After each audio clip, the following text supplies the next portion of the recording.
Nou ja, ek wil graag vir u 'n paar versies lees, dit is nie daarop neergegaan, hoor, uit Johannes 1 vers 19. Johannes 1 vers 19, dit gaan oor die getuienis van Johannes die doper.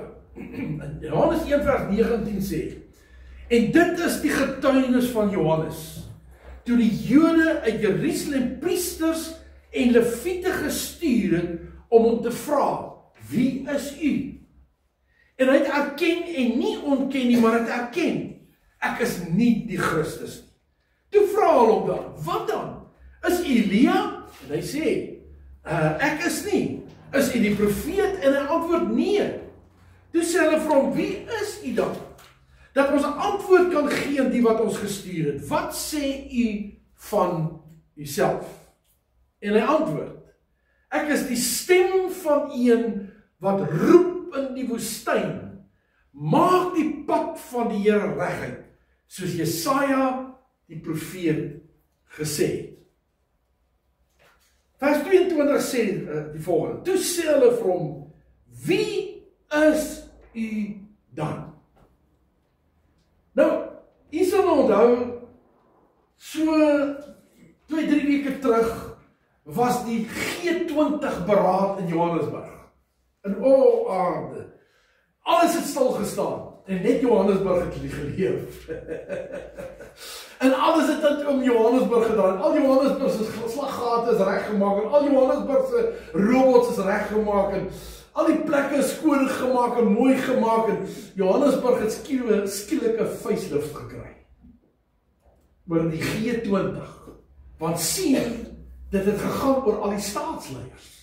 Het gegaan oor al die belangrike mense. Het gegaan oor Suid-Afrika wat die mooi voetjie moes voorsit. Maar toe hulle weg is, dis alles maar weer net so vrot soos dit was.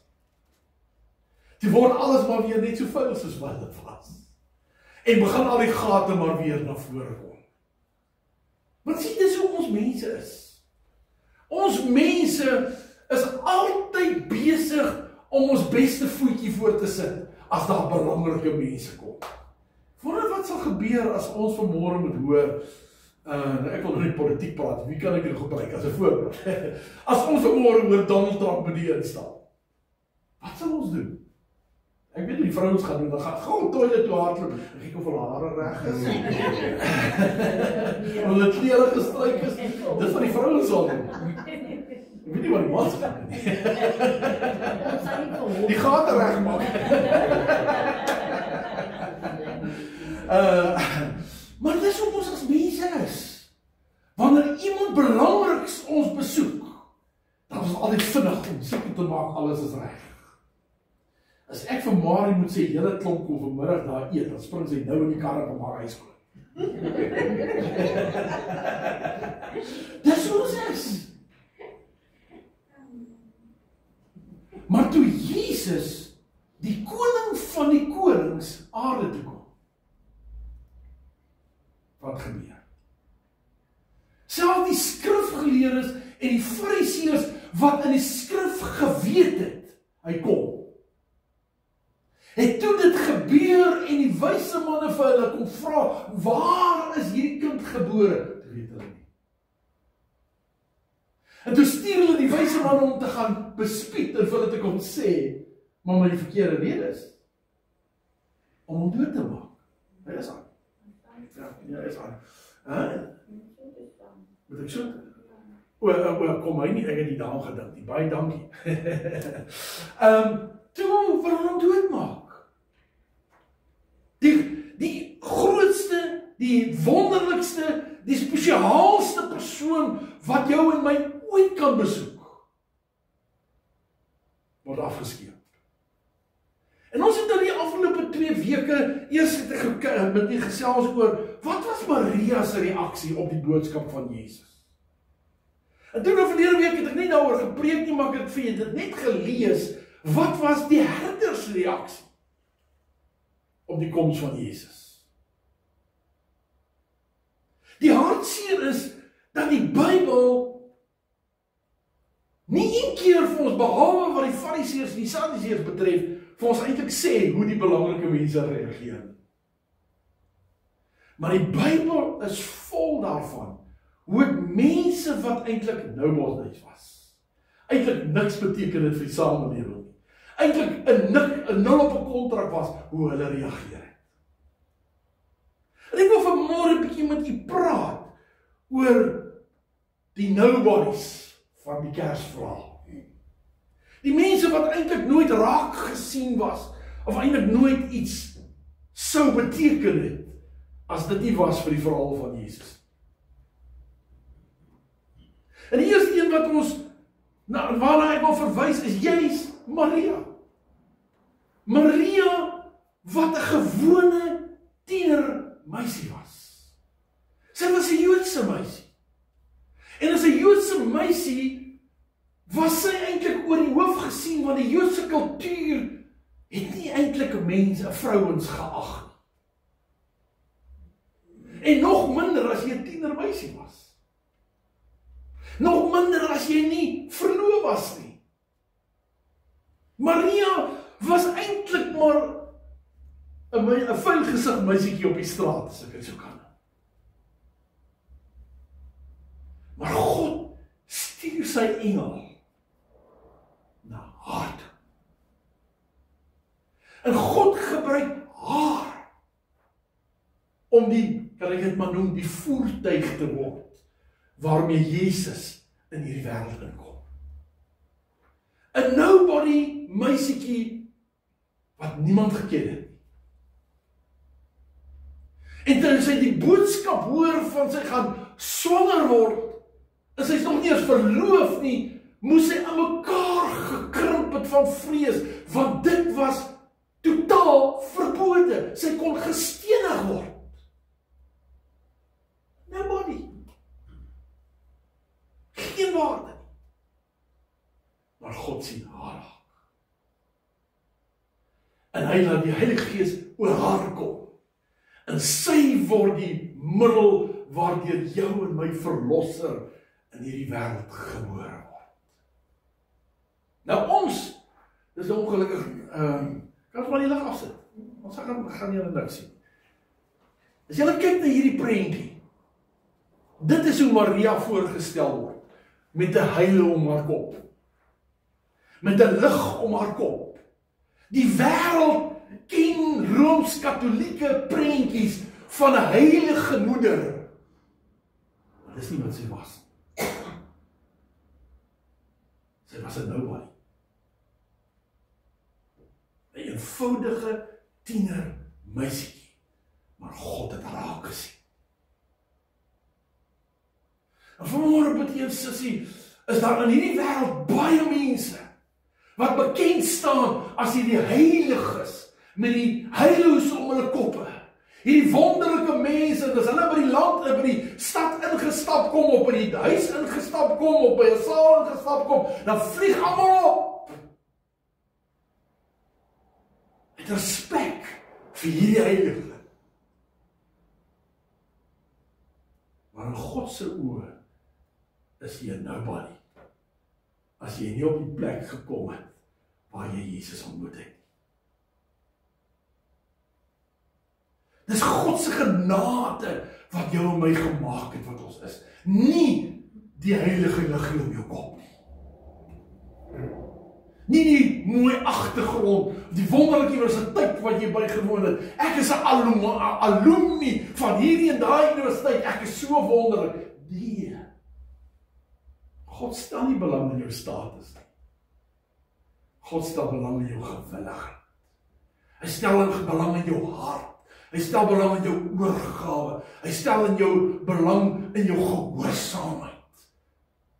Om soos Maria te kan sê, Here, by God is alle dinge moontlik. Al is ek nietig, al is ek verwerplik, al kyk mense my mis, al is ek werd om gestenig te word, God het my raak gesien. En dit het my iets gemaak. God raak sien. Die tweede persoon is Josef. Josef was ook 'n nobody. Hy was nie 'n skrifgeleerde nie. Hy was nie 'n fariseer nie. Hy was nie iemand spesiaal nie. Hy was nie een van sy dorp se leiers nie. Nee, hy was 'n skrynwerker. Hy was 'n gewone handlanger. In ons taal 'n spoorwegwerker. Wat almal oorkyk, miskyk. Hy's maar net daar. Maar God sien vir Josef raak. Nie omdat hy so wonderlik is nie, maar omdat hy die beloftes van God moes vervul. En die belofte van God was, dat hierdie kind gebore sou word in die stam van Dawid. En Josef was gebore in die stam van Dawid. En dis hoekom God hom gebruik, nie vir sy goedheid nie, nie vir sy grootheid nie, nie vir sy bekendheid nie, nie vir sy status nie, maar omdat hy gewillig was om 'n voertuig te word deur wie God kon werk. Omdat hy gewillig was om selfs die skande deur te gaan om 'n meisie te trou wat klaar swanger is. Want hy was gehoorsaam. Die status gehad. Hy was nie spesiaal nie. Was hy nou by. Volgende wat ek wil noem is die herders. Was vir my vanmôre so wonderlik toe ons daardie liedjie gesing het. Herders op die oop veld. Dis vir my verskriklik interessant gewees hierdie week. Verskeie kere het ek gehoor mense noem dit. Ek het altyd gedink Stille Nag is die gewildste Kerslied op wat ons ken. Maar hierdie week het ek verskeie kere gehoor dat mense, selfs Barnies het verlede Sondag dit gesê, dat daardie liedjie is haar lieflingsliedjie. Omdat daardie liedjie gaan oor herders op die oop veld wat verwerk was, eensaam was, deur die samelewing misgekyk is. Hulle was daar in die veld, en miskien een keer 'n week dorp toe te gaan om net vir hulle iets te gaan koop. Maar verder was hulle eensaam, alleen, verworpe agter die skape. Niemand het vir hom gegee nie, niemand het hulle belang gestel nie, niemand het hulle raak gesien nie. God het hulle raak gesien. Die nobodies word ontmoet deur die leerskare van God. En toe hulle die leerskare van God ontmoet, en hoor hoe loof en prys die leerskare God vir hierdie seun wat gebore is. Toe sê die Bybel, toe hulle terugkom van die krib af en teruggaan na hulle skape toe, het hulle heel pad geloop en God geloof en geprys. Nobodies, die verwerping van die lewe, maar toe hulle die skare van God ontmoet, toe verander hulle lewe.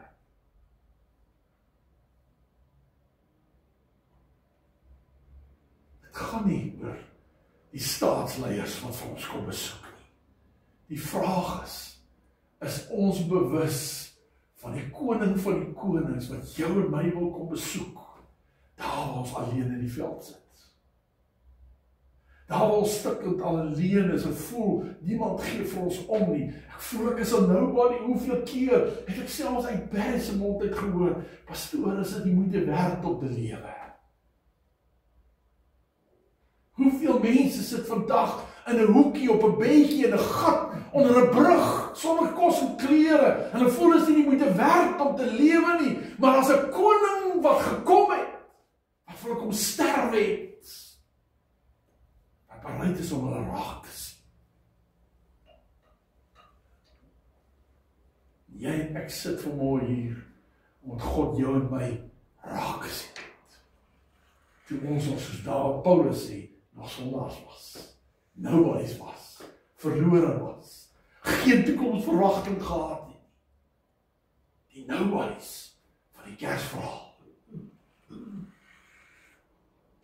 En dan die volgende ene, wat ons almal ken, en ons het so 'n verkeerde beeld van hulle, want ons dink, dis hierdie 3 wyse manne in die ooste, hulle sit op hierdie pragtige kamele, met kroone op hulle koppe, met hierdie pragtigste klere aan. Dis die prentjie wat die wêreld vir ons gee, dis nie die prentjie van die Bybel nie. Die Bybel sê nie eers vir ons of het 3 manne was nie. Ons dink maar dis 3 manne, omdat het goud, wierook en mirre was. Die Bybel sê nie hoeveel was nie. Hulle kon 2 gewees, hulle kon 4 gewees het. Maar ons het 'n prentjie, want sien ons wil net sien wat ons wil sien. En baie van die Engelse Bybels praat van the kings of the east. Dit staan nie in die Bybel nie. Dis ons prentjie. Want kyk ons na status. Maar hierdie 3 manne, al was hulle wat, al het hulle geld gehad, al kon hulle kamele bekostig, was hulle maar net waarsers. Al wat hulle was. Hulle kon net sowel daai gypsy gewees het wat in die karavaantjie gesit het. Gewone manne van die ooste. Al wat hulle geweet het, is 'n koning is gebore. Hulle het daai koning gaan soek en agter daai ster aan beweeg. En toe hulle in Jerusalem kom, dink julle, hulle was met eer ontvang? Nee, hulle was nie. Want hulle was vreemdelinge. Hulle was heel waarskynlik 'n ander ras, dalk swart. Hulle was nie volgens die geloof van die Jode nie. Hulle het nie die Torah geken soos die skrifgeleerdes en die Fariseërs nie. Hulle het net 'n teken gesien. Hulle was deur die Jode verag. Dis nie hierdie konings van die ooste nie. 3 eenvoudige manne wat net deur God ontmoet is met 'n ster wat hulle iewers in hulle skrifte gesien het. 'n Aanduiding is van 'n nuwe koning wat gebore is. En hulle eenvoud het hulle in geloof op hulle kamele geklim. En daar's van die Bybelverklaringe wat beweer dat hulle vir maande gereis het. Nie 2 of 3 dae nie. Hulle was vol stof, hulle was vuil. Op 'n kameel se rug. Hulle sê dit is een van die ongerieflikste maniere om te ry, is op 'n kameel se rug. Nobody's. Maar God besoek hulle met 'n ster. En God roep hulle met 'n ster om aan die koning van die konings hulde te kom bewys. Nobody's.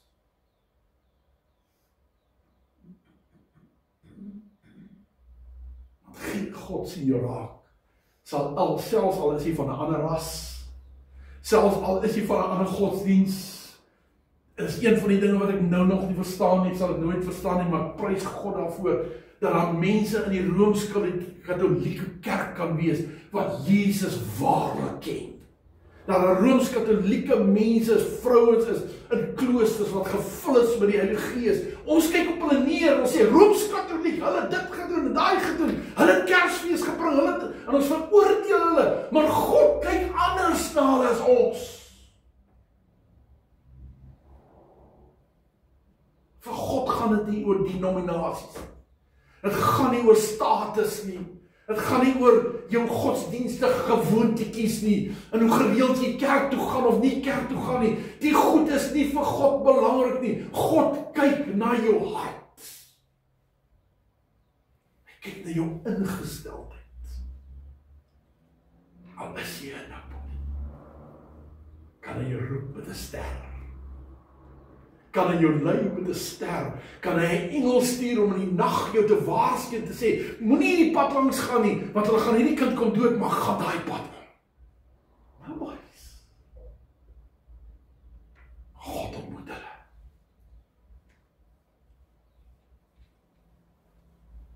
Nog 2 noem, daarmee maak ek klaar.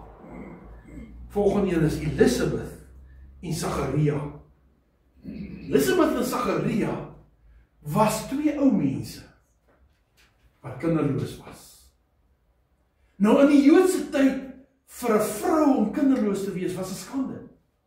Dit was jou eer, dit was jou skat. Dis waarom Dawid praat van die pylkoker vol pyle. Dit het jou ryk gemaak. Maar 'n ou man en 'n ou vrou sonder kinders was 'n skande. En hier sien die 2 ou mense, en al wat hulle doen is hulle dien in die kerk. Ek wil sê hulle is die kosters van die kerk. Maar dis wat hulle gedoen het. Hulle het bedien in die kerk. Hulle was baie betrokke met die tempel, betrokke met dienslewering vir mense. But they were plain people. Kosters, werkers, deurwagters, gewone mense. En 'n engel kom besoek vir Elisabeth en hy sê, jy sal geseënd wees. Want uit jou gaan die man gebore word wat die pad gaan gelyk maak. En ons het dit gelees vanmôre. Die skrifgeleerdes, die fariseërs na Johannes toe kom en sê, wie is jy? Wie gee jou die reg om te doen wat jy doen? Sê ek is niks. Ek is nie 'n profeet nie, ek is ook nie 'n priester nie. Nou wat is jy dan?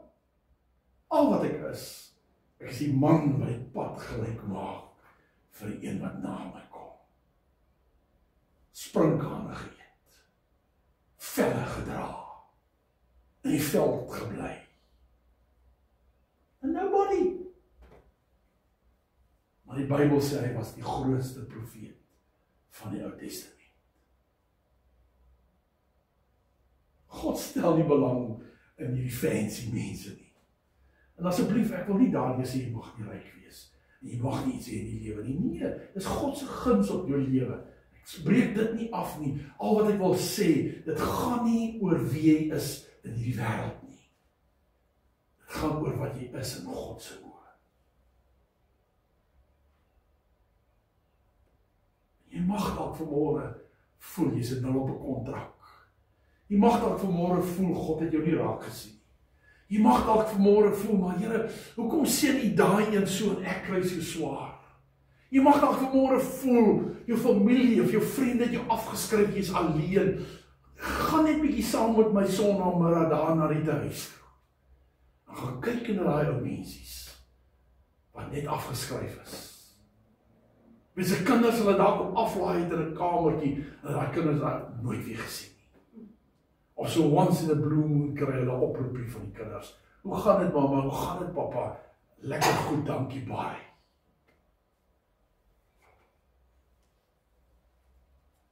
Stukkende mense op die wêreld wat voel is nie moeite werd om te lewe nie. Wat ook sê ek is niks in my eie oë nie. Maar ek vanmôre vir jou sê God sien jou raak. En die Kersverhaal sê God het juis na die nobodies kom kyk. Hy sê ek het nie gekom vir hulle wat my nie nodig het nie, maar ek het gekom om hulle te kom soek en red wat verlore is. Wat stikkend is. Wat alleen is, wat hartseer is. Hy kom soek die mense wat in bome wegkruip. Hy kom soek mense wat alleen siek op 'n siekbed lê vir 12, 20 jaar. Hy kom soek die nobodies. Hy kom soek vir jou en my. En hy wil iets deur ons kom doen. En daarom het jy en ek, wat kan sê, ek het die engele gesien, ek het die Heilige Gees ervaar, ek het beleef wat Jesus se verlossingswerk in my gedoen het. Daarom is ek nie 'n nobody nie, nie omdat ek self iets is nie, maar omdat Christus my iets gemaak het.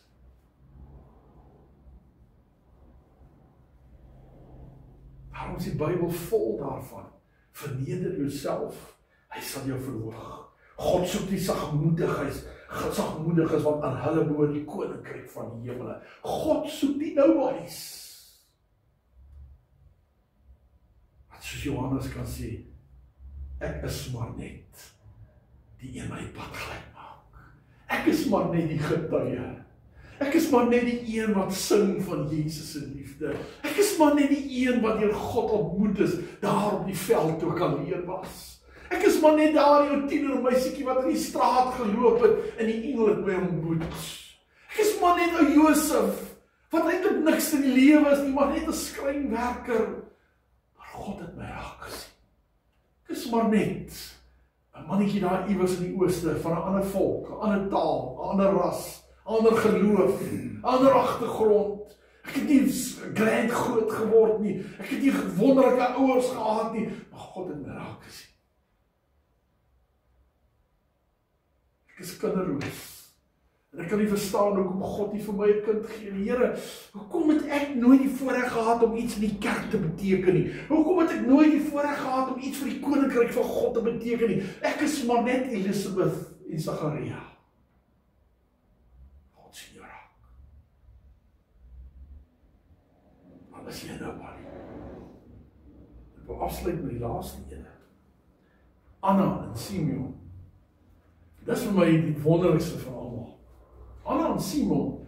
Anna was 'n profetes, baie bekend profetes. En Anna en Simeon het in die tempel, ek wil amper sê groot geword. Hulle het in die tempel gebly.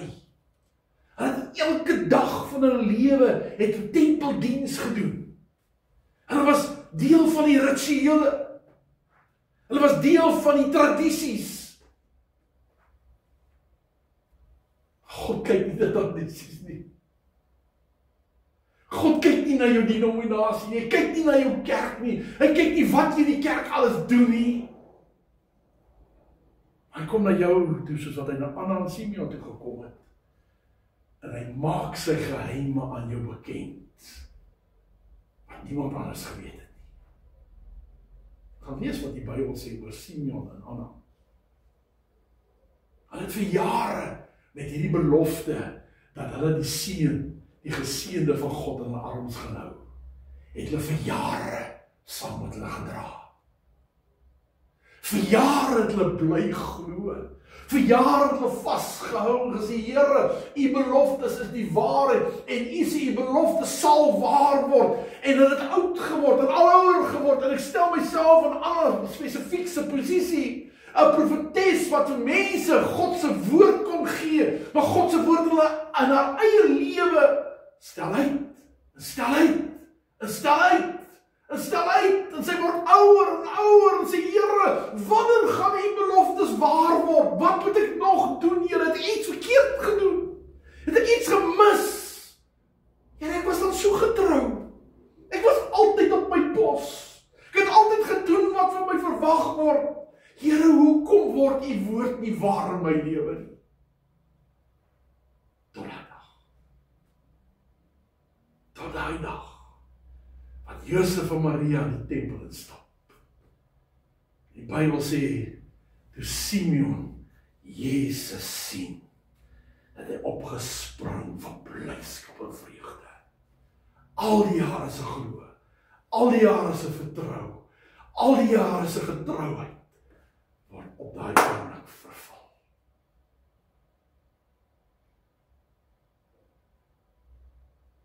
Jy voel dalk ook so. Jy het jouself gegee vir die werk van die Here. Jy het jouself gegee om God te dien jou hele lewe lank.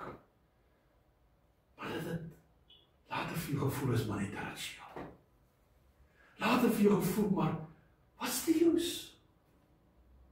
Is daar enige waarde in om maar net Sondag vir Sondag kerk toe te gaan en na die preek te luister, huis toe te gaan, Sondag vir Sondag en dag vir dag, Woensdag aan 'n bid hier toe te gaan?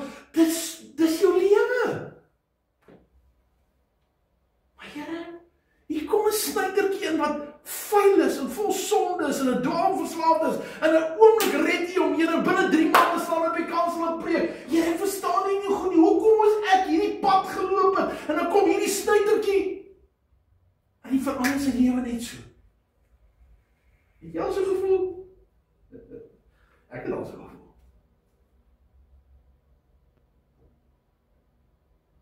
God het vir jou belofte, hou net vas. God wil jou ontmoet, hy wil jou raak sien. Hy gee vir jou om, alles wat jy vir hom gedoen het, al het dit hoe normaal gevoel, het God raak gesien. En hy sê op die regte tyd sal jy beloon word, as jy nie verslap nie. Hou net vas. Gaan aan, wees getrou. Jesus kom op 'n stadium en sê, salig is die wat nie gesien het nie, en tog geglo het. Dalk voel jy ook, maar Here, hoekom moet ek nog niks gesien? Hoekom moet ek nog niks geestelik ervaar nie? Hoekom werk goed vir my oënskynlik nie uit nie? God knows. There comes a time, and you will know it.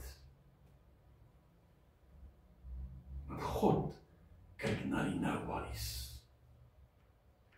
En die hartseer van alles is dat Anna en Simeon, omdat hulle so in die tempel was heel dag, het niemand meer van hulle notisie geneem nie. Hulle was deel van die furniture.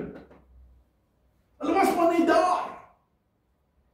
En miskien voel jy ook so, het al so baie vir die Here gedoen, maar niemand respekteer jou nie, niemand gee vir jou om nie, almal kyk boor jou.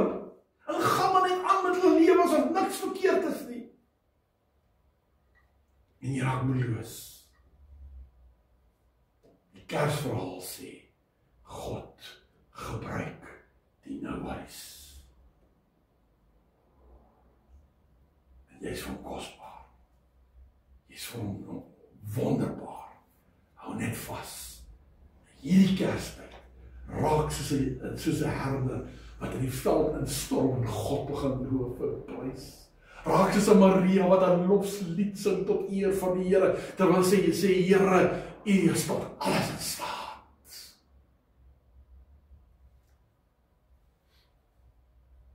God sien jou raak. Kom ons by God.